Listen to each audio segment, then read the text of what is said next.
Welcome to CK unique threads. நம்ம இன்றைக்கி பார்க்க போகிறது வந்து எண்ணாட்டு. இப்போ வந்து நிறையா பேருக்கு எண்ணாட் போடுறது அவ்வளோவா வரலன்றாங்க, அதுக்காக சொல்லித்தரேன். நார்மலாக செயின் ஸ்டிச் போடுற மாதிரி போட்டு, இப்போ வந்து பார்த்திங்கன்னா டபுள் ஸ்டாண்ட்ஸில் நீடில் த்ரெட் எடுத்திருக்கேன்.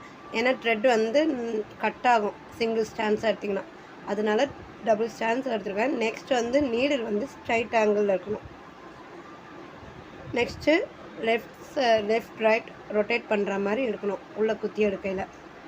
இப்போது இப்படி ஒரு செயின் போட்டேன். செயின் போட்டு இதை வந்து கொஞ்சம் லாங்காக எடுத்துக்கிறேன். ஓகேவா? நீடில் வந்து வெளியே நான் எடுக்கலை, நீடில் உள்ளே தான் இருக்குது. அது பக்கத்துலேயே நீடில் வச்சு குத்தி வெளியே அந்த இன்னொரு த்ரெட்டை எடுக்கிறேன். இந்த த்ரெட் வந்து ஏபின்னு வச்சுக்கலாம். ஏ த்ரெட்டுக்குள்ளே பி த்ரெட்டை எடுக்கிறோம். ஓகேவா? இப்போ வந்து இந்த இதில் இருந்து நீடில் வெளியே எடுக்கலை, வெளியே எடுக்காமல் இந்த த்ரெட்டை ஏ த்ரெட்டை நீடில் பிடிச்சிட்டு பி த்ரெட்டை அடியில் இழுத்திங்கன்னா என் நாட் ஃபார்ம் ஆகிடும். ஓகேவா? என் நாட் இன்னொரு வாட்டி போட சொல்லித்தரேன்.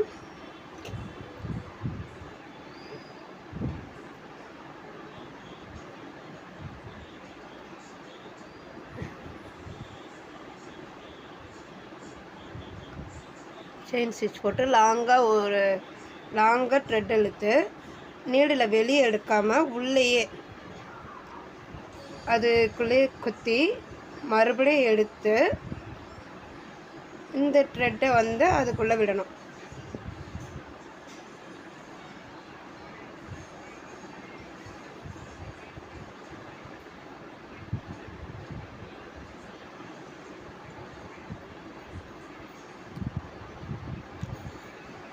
நீங்கள் வந்து நான் சொல்கிறது புரியலாட்டி மியூட்டில் கூட வச்சு என்ன செய்கிறேன்றதை பார்க்கலாம். அது மூலிமா கூட உங்களுக்கு தெரியும். எண்ணாட் வந்து கஷ்டம் கிடையாது. இது போட்டு ப்ராக்டிஸ் பண்ணிங்கன்னா ஈஸியாக வந்துடும். லாங்காக இப்போ செயின் ஸ்டிச் போட்டு லாங்காக ஒரு இதை எடுத்துக்கிறேன். த்ரெட்டு லாங்காக எடுத்துகிட்டு அதுக்கு ஒட்டினப்புலே நீடில் குத்தி அந்த த்ரெட்டை இழுத்துக்கிறேன், அடியிலேருந்து எடுக்கிறேன். ஏ த்ரெட்டுக்குள்ளே பி த்ரெட்டை எடுக்கிறேன். எடுத்துட்டு பி த்ரெட்டை விடாமல் ஏ த்ரெட்டை பிடிக்கணும். நீடில் ஏ த்ரெட்டை பிடிச்சிட்டு அடியில் இழுத்திங்கன்னா பி த்ரெட் வந்து கீழே இறங்கும். கீழே இறங்கையில் உங்களுக்கு என் நாட் ஃபார்ம் ஆகிடும். ஓகேவா?